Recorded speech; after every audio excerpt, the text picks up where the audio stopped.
Good evening, everyone. Welcome to the first class on Pirqe Abot.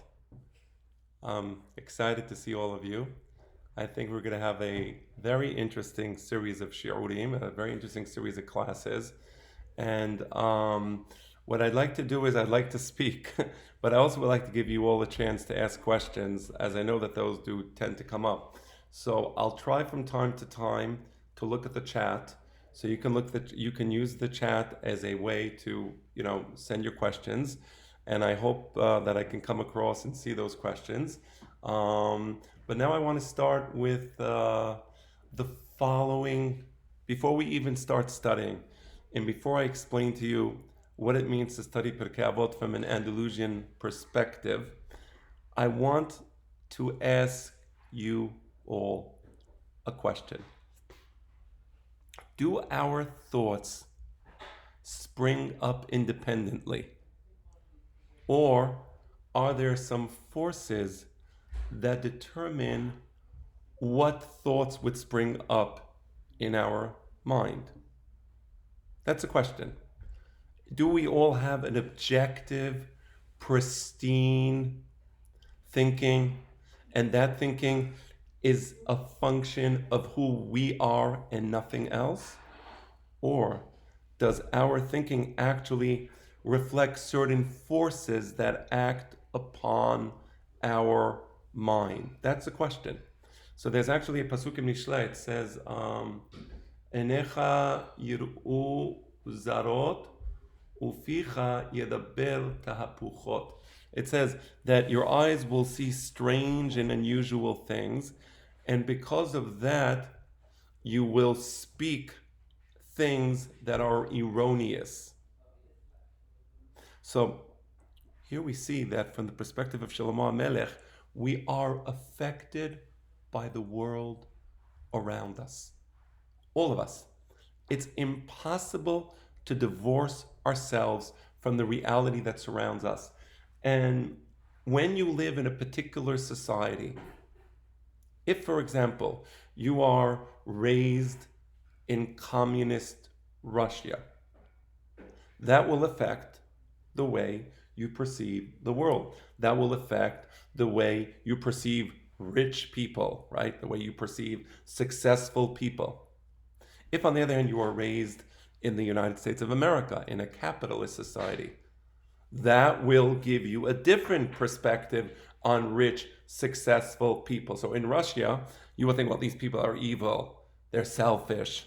In America, you will say, oh, these people are amazing, they've succeeded.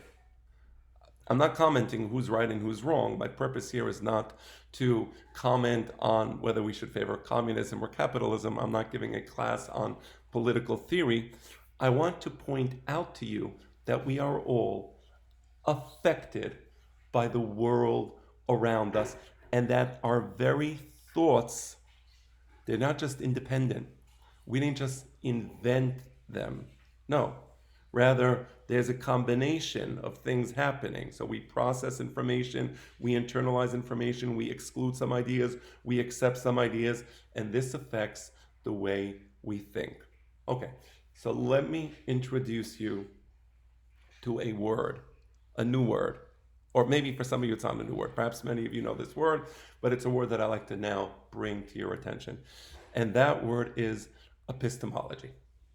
Epistemology is a word that is combined from actually two words. There's the Greek word episteme, which means knowledge. And then the second part of the word comes from the word logos. And the word logos means reason. So epistemology has to do with our internal thinking process. How do we reason, right?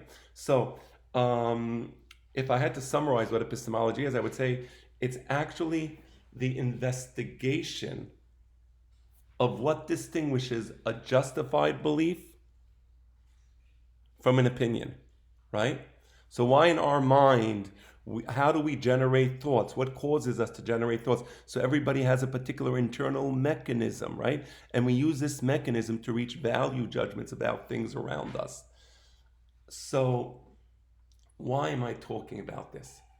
Because as you know, the Jewish nation, till about 70 years ago, the Jewish nation ceased to exist. And with the end of the Jewish nation, one would think that Jewish epistemology, Jewish reasoning, will cease or did cease to exist as well. That's what we would think. Hold on just one second. I just realized that I have to mute everybody and I didn't, so I apologize for that. I don't know if I have the ability to do that. Okay, fine. Give me a moment.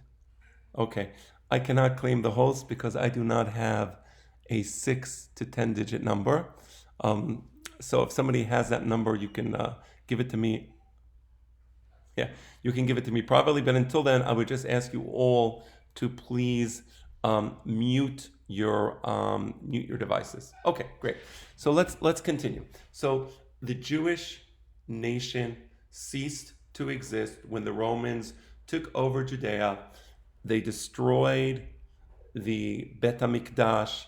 They destroyed the Sanhedrin, the Jewish court. They destroyed the monarchy, the Jewish monarchy, the political system was all destroyed.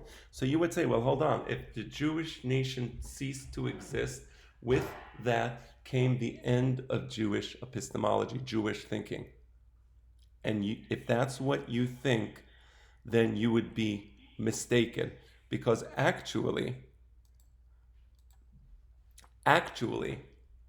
it didn't stop. And the book that we are about to start studying, it is called Pirqe Avot. Pirqe Avot is probably the most important reason why Jewish epistemology, Jewish thinking, Jewish reasoning continued to exist even though the Jewish state was destroyed, even though Jewish political autonomy was no more. But because of the book we are about to read, Pirqe Avot, Jewish thinking continued strong, continued to be alive for many, many, many years. So I want to just bring to your attention, I'm going to share the screen with you, just to show you that my concern with Jewish thinking is not something that I invented. So I'm going to share the screen with you. Give me a moment. Okay. Let's see if I can do this properly. Yes. Okay. All right. I'm now going to do a share screen. Oh, and somebody sent me a message. Right. Well, yes. I mean, somebody sent me the following message. I think, therefore I am. Descartes, right? How does this idea reconcile with the theory that our thoughts are only externally affected? Well, let me just say two things. Number one, I am not of the opinion that our thoughts are only externally affected. No, I believe that there's a combination, right? There is a combination. So there are things around us, and we're bombarded with advertisements, right? I'll give you a great example. I don't know what the number of, I don't know how many cigarettes the human race consumes or purchases in any given day or any given year, but I would think that it's probably in the billions, the volume of purchase of cigarettes. In Europe, it's huge. So why do people smoke? I mean, there's no natural, I can understand why people eat. People eat because, well, the human body, there was a biological need for food. Why do people drink? Because there's a biological need for drink. Why do people smoke? Well, because people are bombarded with certain messages, and whatever the message is, it could be a commercial. It could be that they were young, they saw somebody smoking a cigarette and that looked very cool and they wanted to emulate that person, or they figured that the cigarette will give them that feeling of coolness, whatever the reason is. Some people chose to smoke. Other people chose not to smoke. So do you see, just because we receive a message from the outside, it doesn't mean that we're automatically going to follow that message. So I disagree with the idea that our thoughts are only externally affected. Rather, there's a give and a take. Okay, that's what I'm trying to tell you. Now, let me share with you the following screen. What what I'm about to share with you. Oh, host disabled. Host disabled attendee screen sharing. I cannot share the screen with you. Okay, let me read to you. Let me read to you what. And next time, hopefully, next time we'll get over some of these technical issues. Not the end of the world. We can continue with the class. But in the meantime, I am going to read to you what Rabbi Avraham ibn Ezra says. You can later on check it up. It's Shemot, Perek Lamed Aleph, Pasuk Yod Het. The Pasuk says, וידבר משה, ויתן למשה ככלותו לדבר איתו בהר סיני שני לוחות העדות, לוחות אבן כתובים באצבע אלוהים. The Pasuk says that Hashem finished to speak to Moses. This is in Mount Sinai, the first 40 days and 40 nights. And when he finished to speak to Moses, he gave him the two luchot, right? The 10 commandments, and this is what Rabbi Avraham ibn Ezra says. Reke moach yitmahu ma asa Moshe bahar 40 yom ו40 לילה. People who have an empty mind won't understand what Moses could have done in the mountain for 40 days and for 40 nights. ולא ידעו אם יעמוד שם עם השם כמספר הזה וכפל כפלו שנים לא יוכל לדעת חלק מאלף ממעשה השם ודרכיו. And he says there are people who can be in the mountain and they can be in the presence of God. They can be in the presence of God not for 40 days and 40 nights. They can be in the presence of God for years and years and years, and they won't get it. They won't understand. And why won't they understand? Because if you want to process the Torah properly, you need to have a Jewish mind. Okay? If you don't have a Jewish mind, you're not going to be able to process the Torah. You can hear it, you can study it, you can go over and over and over again, but at the end of the day, the Reke Moach that Rabbi Avraham ben Ezra is saying, they can be in the presence of God, God can be teaching them the Torah, and they won't understand the thing. Why? Because the mind is not processing information properly. Now do you understand why it's so important to study Pirqe Avot? Furthermore, now do you understand why we study Pirqe Avot before Shavuot? Because what happened on Shavuot? On Shavuot, we get the Torah. And what value is the Torah if you can't properly read and process the words in the Torah? So there's actually a Gemara that says, Goy she'asak b'Torah hayav mitah. If a Goy studies the Torah with intensely, he's hayav mitah. He has to be executed. Of course, it's an exaggeration. We don't actually execute a Goy who studies Torah. I think you know that. But what's the point of the Gemara? Because if a person processes the Torah, but he has a Gentile epistemology, a Gentile way of thinking, the whole Torah will become twisted, it will become perverted, and it will no longer be the word of God. That's why we study Torah, we study Pirqe Avot before Shavuot, to remember, first have the Jewish mind, have the Jewish values, have the Jewish ideals. Then, when you study Torah, of course, you will process it properly. Okay. All right, good. Now, back to what I was talking about in Pirqe Avot. And I wanna end with one last thought before we actually go into what I mean by the title of this class, because as you know, the title of this class, I believe, was studying Pirqe Avot from an Andalusian perspective, or from an Andalusian thinking. So here's the last thing I want to tell you. Why is it called Pirqe Avot? So first of all, the word Pirqe means the lessons. Okay? It's called lessons. So Pirqe, whose lessons? The lessons of Avot.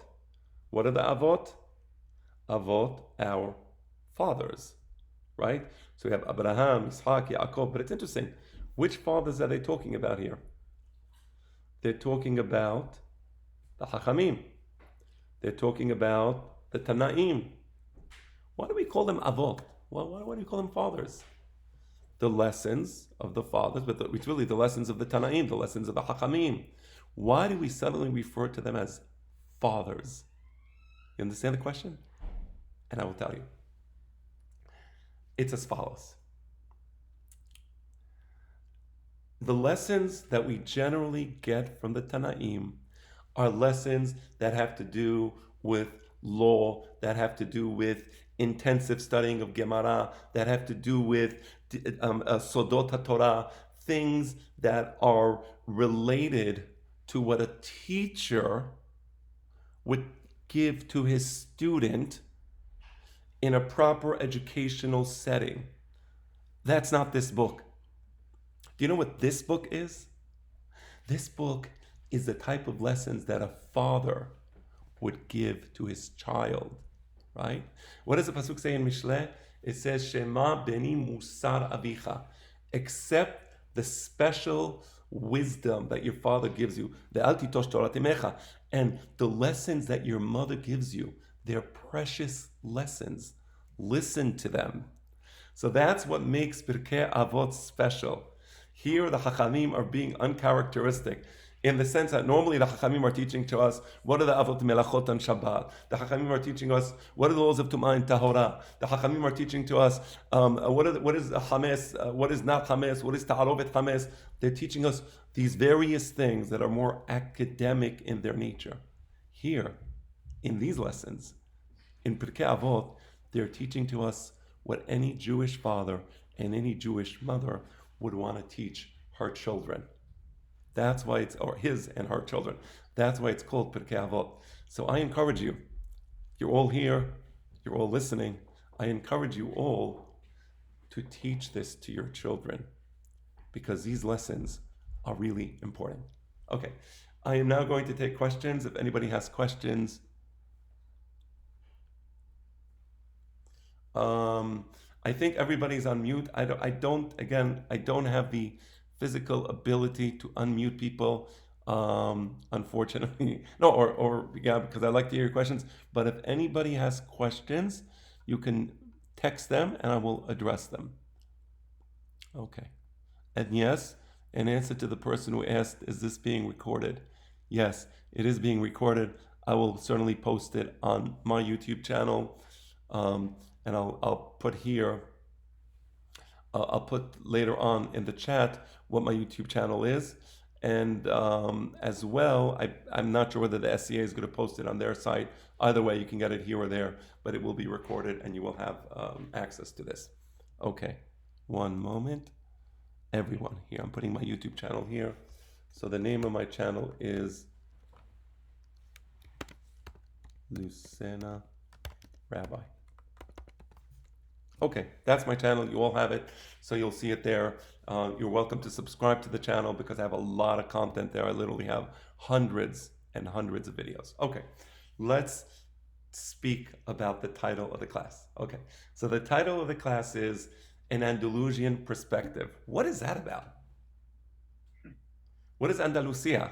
So Andalusia is a place in southern Spain where the pinnacle, I would say, of Talmudic civilization, right? Or rather, the continuation of Talmudic civilization took place in that region of Spain. Now, I want to explain to you this. One of the great things, when I was young, I studied a book called Sefer HaKabbalah of Rabbi Avraham ibn Daoud. And he goes into the whole history of the Hachamim of that era. And what he shows is how the Hachamim of the Talmud, when they finished editing the Talmud and they closed the Talmud, so to speak, came the next generation of Hachamim, the Sevoraim, then came the Geonim, and he shows how all the wisdom of the Geonim was transferred to the region of Andalusia in southern Spain. So you had great cities there, Lucena Rabbi.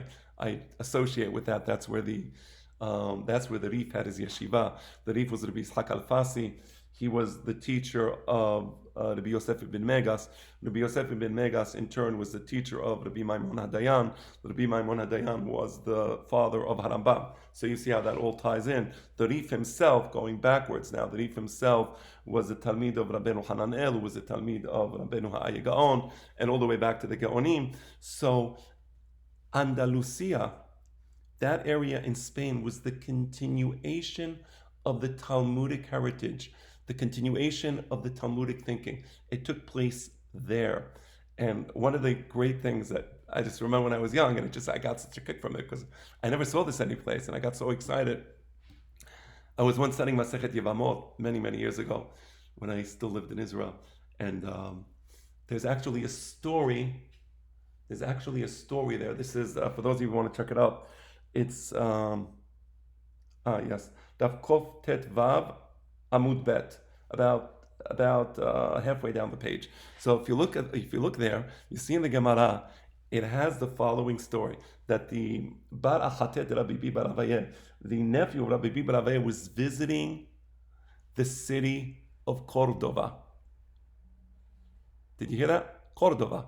This is in the days of the Gemara. He was visiting the city of Cordova. And then he went to España, which was more to the north. Spain, back then Spain was considered the area more to the north of Cordova. Andalusia is in the south. Cordova is a city in Andalusia. And he died on the way, and they buried him. And there was a question to do with Aguna and his wife. And that's a separate discussion.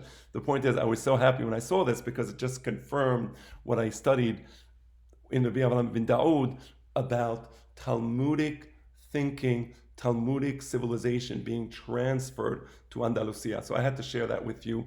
And when we speak about thinking in terms of history, that's all the history I want to give you today.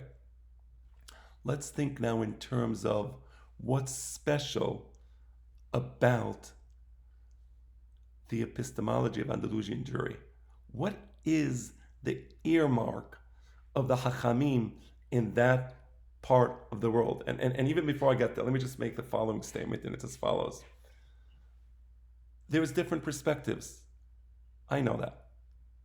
I'm just giving you this perspective because it's a perspective that I love, and it's a perspective that makes sense to me, right? So some of the things that we're going to be teaching may be a little different than what we're used to, or some of them may be great. Some of you will say, wow, this is amazing. This confirms what I always thought. So I just want to say that. So Andalusian thinking is part of Talmudic thinking, the Hachamim, Moshe Kibet Olam Sinai, and so on, all the way to the Hachamim in the Gemara, and to the Hachamim, which led up to the generation of Harambam.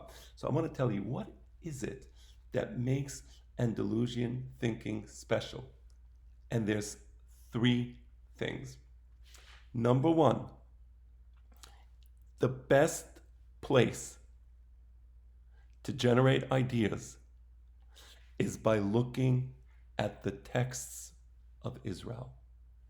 We have the Humash, we have the Nevi'im, we have the Ketuvim. You want to generate knowledge? You want to find wisdom? Number one, study the texts of Israel. Be sensitive to the language.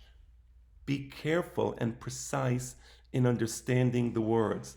Because when you're precise in understanding the words, meaning will flow forth from the text like a river of water, right? You all know the famous Midrash of Rabbi Akiva, that even from the crowns on the letters, he would doresh, he would make interpretations, tilet tilim shel halachot, right? So this is one of the earmarks of Andalusian thinking, the Chachamim from Andalusia, from Rabbi Yosef ibn Megas, and the Chachamim that I mentioned, and I didn't mention, Rabbi Yudal Barziloni, Shemuel Hanagid, and more and more and more. These Chachamim were always sensitive. What does the text actually say? And what is the nuance that we may derive from this text. That's the first thing.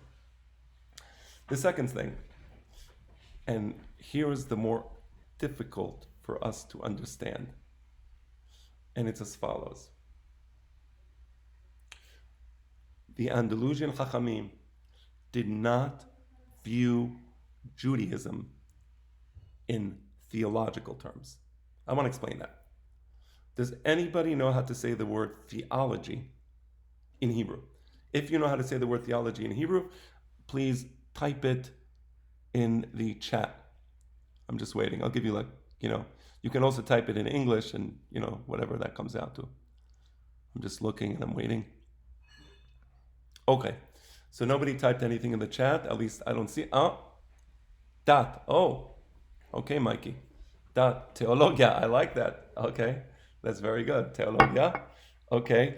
Dat. So, okay. First of all, so the word dat in Hebrew, just to be clear, the word dat actually means law. Vehadat nitena beshushan habira v'ha'ir shushan nabocha. Right? What does it mean? Vehadat nitena beshushan habira v'ha'ir shushan nabocha. It means the law was given. The law that Haman promulgated against the Jewish people. Right? That means law. Okay, that's not religion. Theologia is a new word. With the state of Israel, with the modern state of Israel, there was new words coming out, but that's not really a Hebrew word, right? It comes from the word theology. Okay, so there is no word for theology in Hebrew. Doesn't exist. Okay, now, from the perspective of the Andalusian Chachamim, Harambam, and all of his predecessors, Judaism is not exclusively about theology. Rather, Judaism is about the national laws of the Jewish people. Those national laws, they encompass some theological matters, such as the korbanot, such as tefillot, prayer, and so on. But there's much more. For example, Judaism, these national laws, encompass civil law. For example, Judaism, these national laws, encompass judicial process. For example, Judaism, these national laws, encompass political systems, right, and political bodies. So to say that Judaism is a theological system would be a gross error. Judaism has theological aspects, but it's not about theology. And here's a great point. Harambam, he catalogs, in the Sefer HaMisvot, he catalogs the misvot of the Torah, the laws of the Torah. You must do this, you cannot do that. Misvot aseh, misvot lo taseh. The first misvat aseh that he catalogs is belief in God. Belief in God is a matter of law. It's not a matter of theology, right? And he categorizes it as a legal matter. It has a very specific parameter, has a very specific definition. So that's the second thing that I wanted to say about Andalusian thinking. And then I'm going to go now to the final thing. Give me a moment, please. Baruch atah Adonai Eloheinu melech haolam she'akol nהיה b'dvaro. Amen. You all heard of the religious wars in Europe. And unfortunately, sometimes theology causes division. And theology often emphasizes differences between people, differences between sects. And what I'm about to say, of course, doesn't apply to everybody, but in some cases, we see, I was once in a synagogue in Israel, and there was a person there who wasn't from the particular sect, so they wouldn't count him for the minyan, although apparently he was observant and he had a kippah, and this, because from the theological perspective, it's always about, how are you different than us? And these differences and the emphasis on differences are often destructive, right? So in Judaism, we have the following statement: Talmidei Hachamim marbim shalom ba'olam. The purpose of the wisdom of the Torah, as taught by the Talmidei Hachamim, by the sages of Israel, is to build bridges, not to create divisiveness. Okay? So that's the third thing I wanted to tell you about this Andalusian perspective, because I have that title, and some of you think, oh, that's a fancy title. What does it even mean? So I wanted to make sure that you understood where I'm coming from, so that you can fully appreciate where we're going to together. Okay? So we're all going to start studying Pirqe Avot from this perspective, and I think that in this manner we will see some beautiful things in the text. Okay? So I want to give you an opportunity here, if anybody has any questions, to send over a chat. Otherwise, we will actually start studying the first Mishnah. We're going to actually start the first Mishnah. That's going to be in a moment.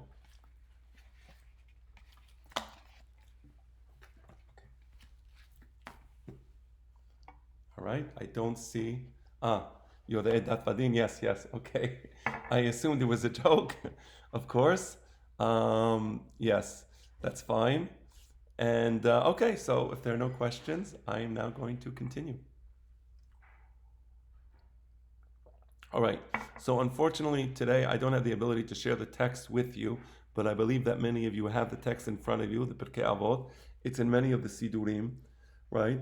But I will read, and I will explain to you the Mishnayot. Okay, so we're now starting the first Mishnah. And here's the way I'm going to approach it. I'm going to read the Mishnah for you. I'm going to explain it at the superficial level. And then I'm going to step back and explain the depth hidden within the Mishnah. Okay? So let's start. Moshe kibel Torah misinai. Moses received the Torah in a specific place, namely Har Sinai. Okay. The Mount Sinai. Umsara li Yoshua. And Moses transmitted the Torah to Joshua. We'll explain what does that mean, that he transmitted the Torah. That's important. Joshua was the military leader of the Jewish people when the Jewish people entered Israel. So when the Jewish people left Egypt, Moses was the leader of the Jewish people, and for 40 years they were in the desert. And then Moses doesn't enter Israel. Moses goes up Har Nevo and he leaves, and then comes Joshua. Joshua is the political king, leader, military leader of the Jewish people. He's the one who enters Israel with the Jewish people and conquers some of the land of Israel. So that's Joshua. Ve'Yehoshua lizkenim. And then finally, Joshua transmits the Torah to the zekenim. The word zekenim means elders, but I'm going to explain a little more about what that means. Uzkenim laneviim. And the zekenim, the elders, they transmitted the Torah to the prophets. And again, we will explain that as well.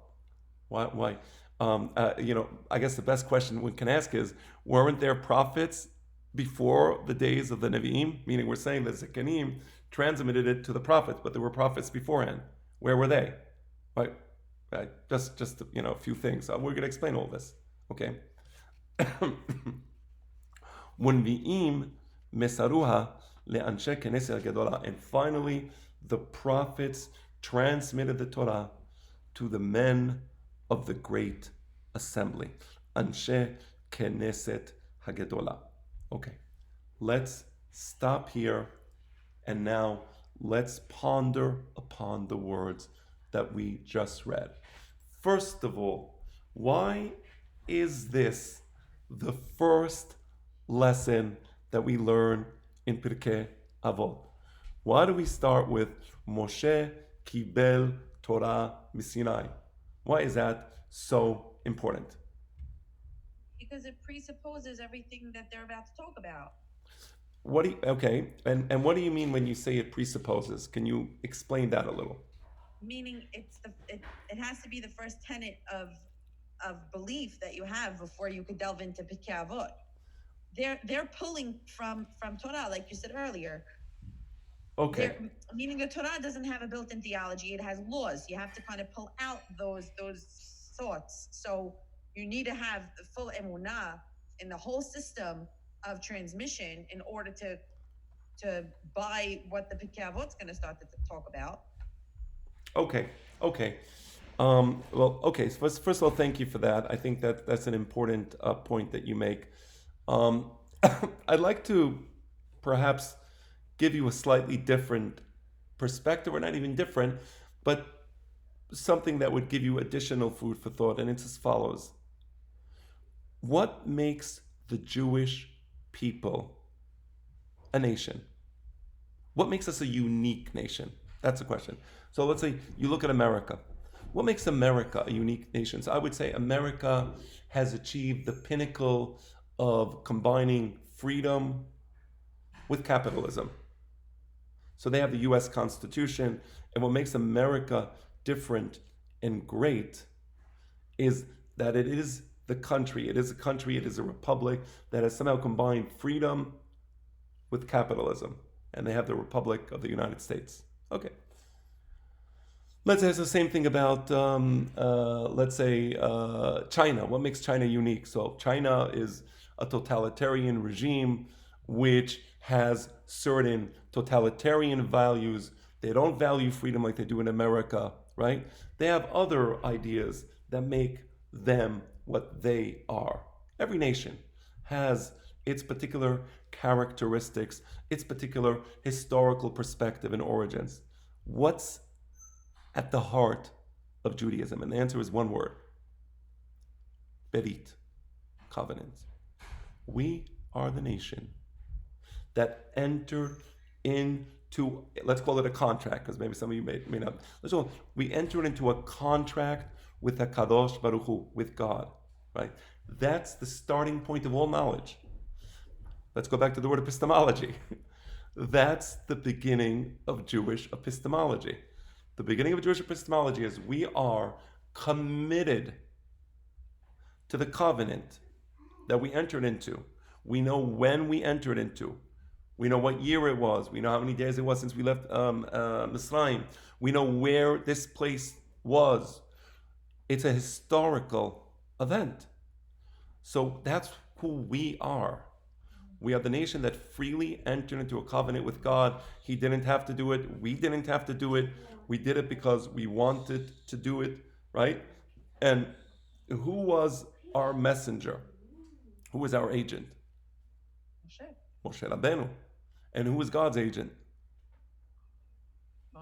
Moshe, correct. Moshe Rabbeinu. So Moshe Rabbeinu was the agent of the Jewish people. We appointed him as our agent to, so to speak, receive the terms of the covenant. And Hashem accepted Moshe Rabbeinu as his agent to give the covenant to the Jewish people. And that's the starting point of everything. We are a nation that is committed to the laws of the Torah because we made a choice. We made a choice in Har Sinai that we want to have a law that comes from God and that we want to commit ourselves to this law. That's the starting point of everything. If you don't believe in the covenant, this book, Pirqe Avot, is not for you. Jewish thinking is not for you. It may be for you in a university, academics, whatever, the way you study, ancient Chinese pottery, okay, whatever, the way you study the Ming Dynasty, the way you study a lot of things. But you are not a Chinese. Just because you study pottery of the Ming Dynasty, that doesn't make you a Chinese, right? And just because you saw a Kung Fu movie on TV doesn't make you a Tibetan monk, right? So you want to be a Jew, you want to have Jewish epistemology, starting point, Berit. We're committed to the law. That's the beginning of everything. That's the Reshit Chochmah. And that's why we start with the idea of Har Sinai. Understood? Yirat Adonai Reshit Da'at. Yes, that's Basic you're right. Mishnah. You're right, and that's Shlomo HaMelech.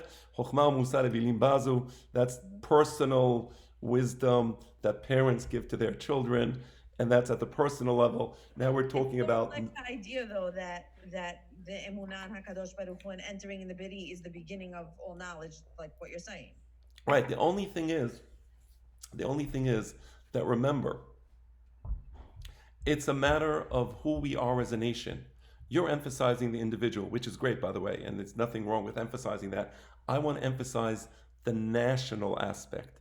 I want to say that if you want to be a member of the Jewish nation, you must be committed to what it is that makes us the Jewish nation. So you can't say I reject the Berit, I reject Har Sinai, I reject the Torah, I reject the laws, and yeah, but I have Jewish. No, you don't. No, there's nothing. I'm not saying you're good or you're bad. I'm not coming here to pass judgment on anyone. So please don't misconstrue what I'm saying. But you're just not a member of the Jewish nation, at least in the way you think, right? Because to be a Jew doesn't mean to have the DNA of a Jew. You have to have the DNA of a Jew, but you can also be a Ger Tzedek. You can also be a person who entered the Jewish nation through whatever the process of Gerut is. So the DNA is not essential. What is essential? One thing. You committed to the Berit, you committed to the covenant, okay. That's what makes you a Jew. And even if you're a Goy and you decide to convert, but you want to commit yourself to the Torah, you're invited in. Understood? Yes, Okay. thank you. Okay, great. And I like very much the interaction. So please, anybody who wants to ask or comment, feel free. I think it's good to have these discussions. Okay, so Moshe kibel Torah misinai. On a future occasion, I will answer the question that many of you are asking. I assume some of you are thinking about the Gemara in Masechet. I think it's Masechet Shabbat of Pechet, where it says Kafa alehem har keririt, right? That Hashem took Har Sinai and supposedly threatened the Jewish people, as it appears to be in the text of the Gemara. This would seem to undermine the idea of a freely entered into a covenant. One day, I will teach that Gemara, and you will see how the Geonim and the Andalusian Hachamim studied the Gemara so beautifully, because there is an important rabbinic dictum, and it is as follows: En mikra yoseh midei peshuto. You cannot divorce a verse from its simple common meaning.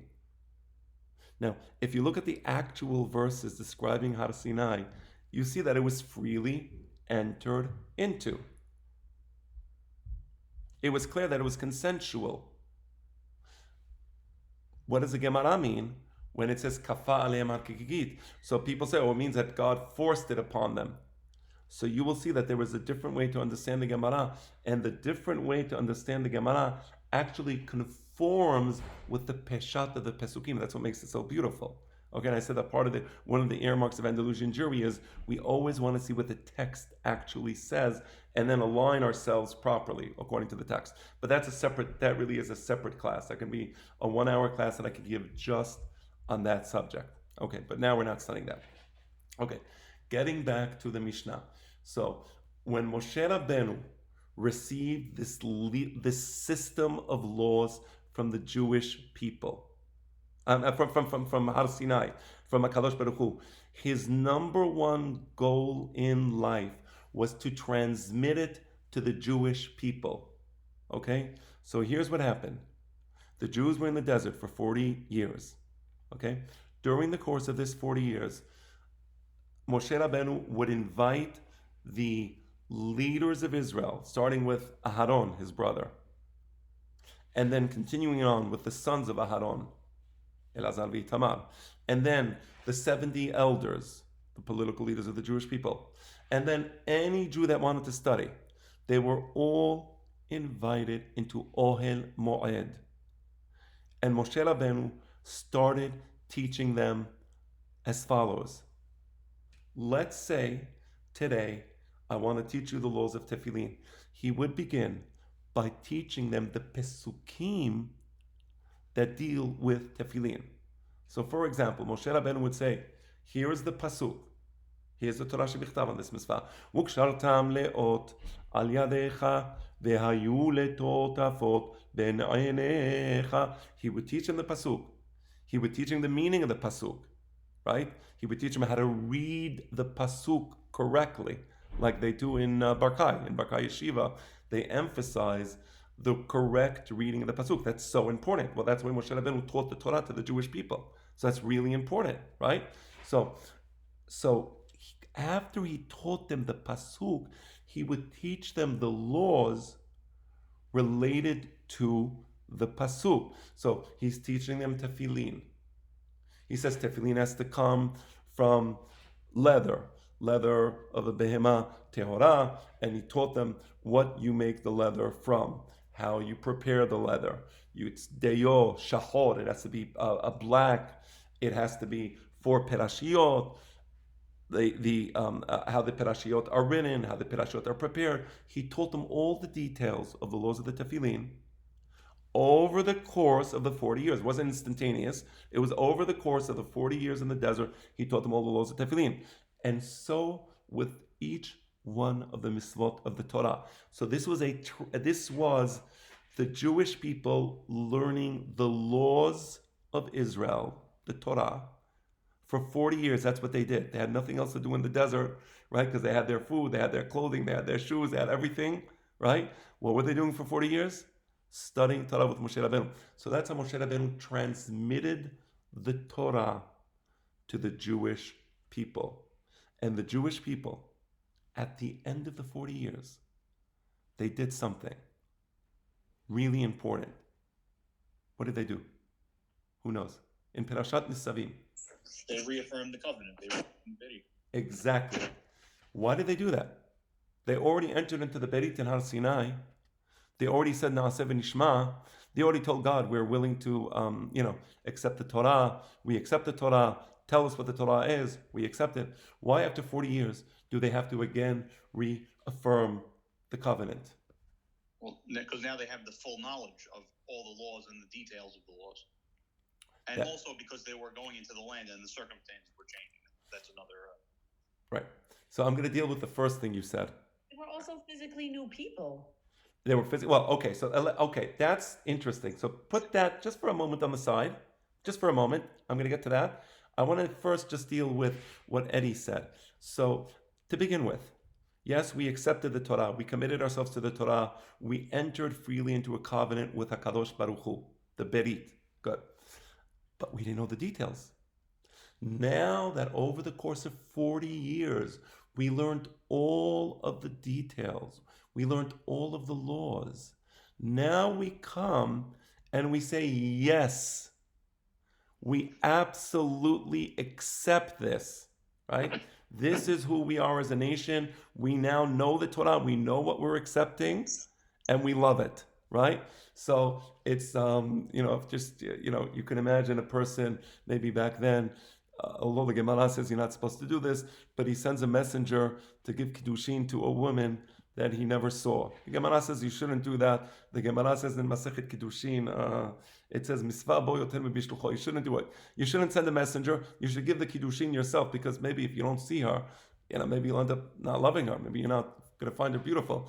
So in this story, the man gives the Kiddushin through a messenger. Then the woman comes to the chuppah and she's beautiful. She's radiant. He can't believe his eyes. So he says, yes, beautiful. I can't believe it. This is what I wanted. That's the Jewish people in Parashat Nisavim. First, we said yes in Har Sinai, right? And the Gemara says that Am Yisrael is Am Paziz, Kama Piziza. How impetuous is this nation that they accept the Torah before they knew the laws of the Torah. After the 40 years we studied all the laws, we say, yes, but this is beautiful. And we enter into a Berit once more. I now want to address what Dora said. Is this Berit binding upon us as individuals? Or is it binding upon us as members of the Jewish nation? In other words, at the essence of what it means to be a Jew is my commitment to the laws of my nation. Let me illustrate this. Let's say a person says, I want to move to America. I want to be an American citizen. However, I don't believe in the US Constitution. I refuse to commit myself to the federal laws of the United States. I refuse to commit myself to those state laws of the state that I'm going to find my residence in, right? But I am an American. Will we accept that person as an American? I refuse to pledge allegiance to the flag. I refuse to have loyalty to the US government, and so on and so forth. Well, we would say that's an absurdity. Because the essence of what it means to be an American means, well, first of all, you have allegiance to the laws of the United States of America and to its political institutions, the Supreme Court, the Congress, the President, right? That's what we are. So it is with Am Yisrael. If you want to be a Jew, we are committed to the laws of the Jewish people. So it's not just like a question of, well, do our children have to follow the laws?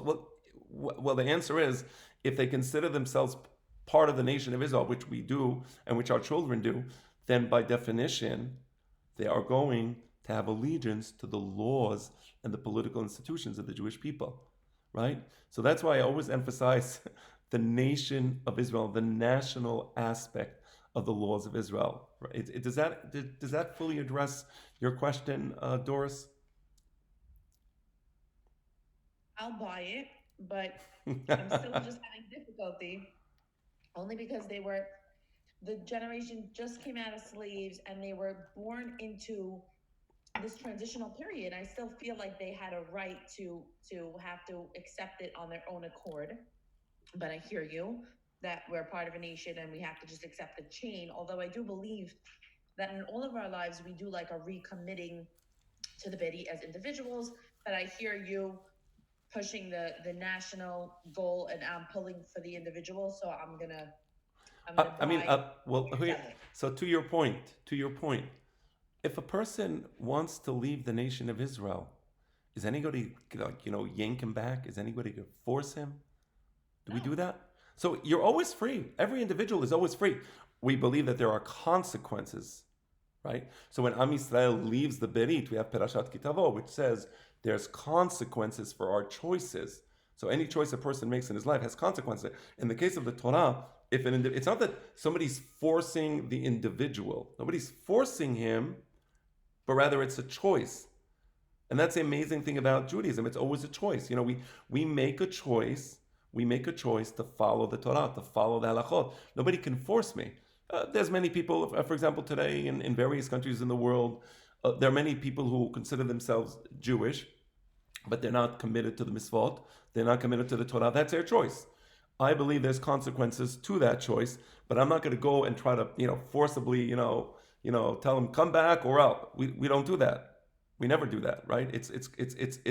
So it's always the individual making a decision.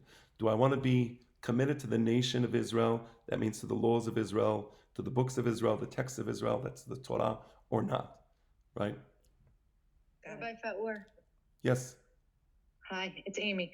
I have a question. Do you feel that we have a heightened sense of individuality nowadays as opposed to any other time in history because of Western culture, and it's just a different sense of individuality versus national?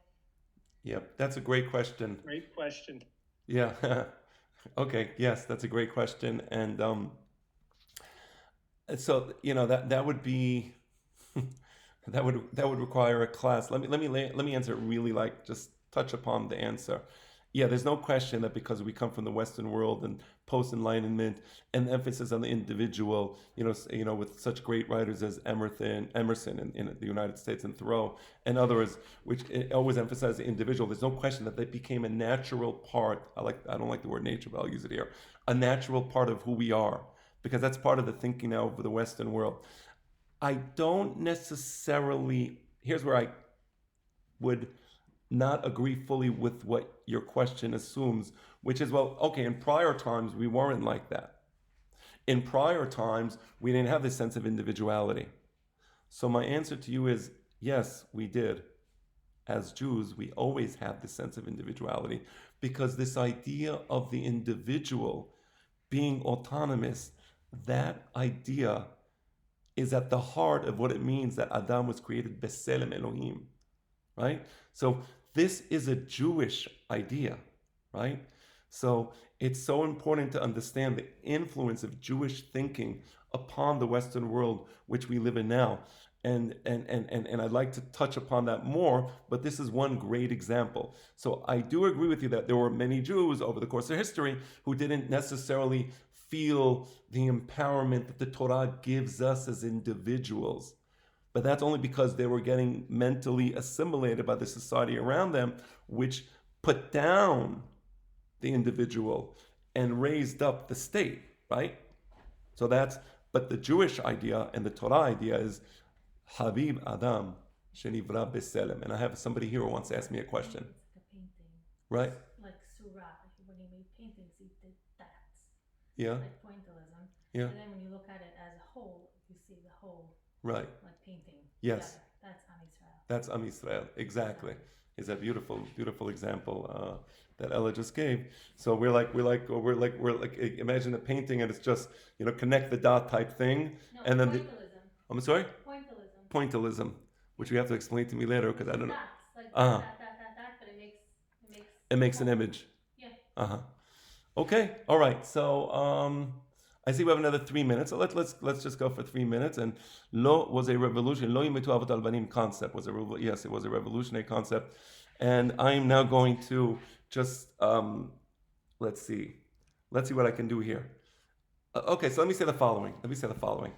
My goal with this class, and I know different people have different goals when they study, is not necessarily to cover texts, right? I don't want to view this as a race. I want to discuss ideas with you. I really do. And we're studying the text. The text is generating the ideas. I'm studying each word. Next week, I want to explain to you what the word kibel means. Moshe kibel Torah Mishnah. What does it mean kibel? He received. I know what that means. But I want to explain to you a little more about what that was, what that meant, right? But the important thing is that Moses gave the Jewish people the Torah shebichtav, the 5 books of Moses, right? Called the Chumash, called the 5 books of Moses because Moses gave us those books. Bereshit, Shemot, Vayikra, Bemidbar, Devarim. He wrote the whole thing. There's a machloket in the Gemara regarding the last Pesukim, but we make halacha that the Moshe Rabbeinu wrote the whole thing, including the last Pesukim describing the death of Moshe Rabbeinu. It wasn't really his death. We say that Vayamot Moshe, but he just went straight up to Har Nevo and went straight up to Olam Haba. Nevertheless, he gave us the Torah shebichtav, but most importantly, he gave us the Torah shebe'al peh, so that when we read the Torah shebichtav, we knew the meaning of the Torah shebichtav, because we received the Torah shebe'al peh as well, and the Torah shebe'al peh was the way we processed and the way we read the Torah shebichtav. That's such an important point. It wasn't manufactured. It wasn't made up later. No. We knew what the Pesukim meant because Moshe Rabbeinu taught us what the Pesukim meant. Now, having said that, and I have about 30 seconds, do I mean to say that there wasn't any further developments? Of course not. There was further developments. There were many, many developments on the Torah, but we're step by step. So the first step that we learned today is we received the Pesukim from Moshe, we received the interpretation of the Pesukim from Moshe, we received the Misvot, and we received all the details of the Misvot from Moshe. There were other things we didn't receive from Moshe. But that's where we're at right now. I see the time has come, but if anybody has any questions or any further comments, I am more than happy to hear the question and to address it. Okay. Well, it's really been a pleasure. I really enjoy this. And next week, 8:45. Thank you, Mikey. Thank you. Next week, 8:45, we're going to be continuing this class. This will be on YouTube. I don't know, Amy, whether you're going to be putting it on your thing. If it's okay, I'd like to put it on my channel as well. So whatever you do is fine. Yeah, I'll send you the recording. Okay, wonderful, wonderful. So have a good night. Tizku leShanim Rabot. Enjoy the Pesach. Everybody should be happy. It's a tremendous holiday. And after Pesach, we'll all get together again. Rabbi. Call too. Amen. Beautiful. Thank you. Thank you, Rabbi. My pleasure. Call too.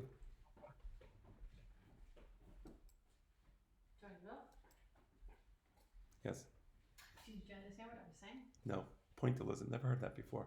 You understand when you put all the dots together, it makes an image, right? Yes. It's not connect the dots. You're right. So hold on. Let me just this thing is being recorded as we speak. So let me just get. I don't know what pointillism is. If you can like explain that a little more to me, I'd You know appreciate it. that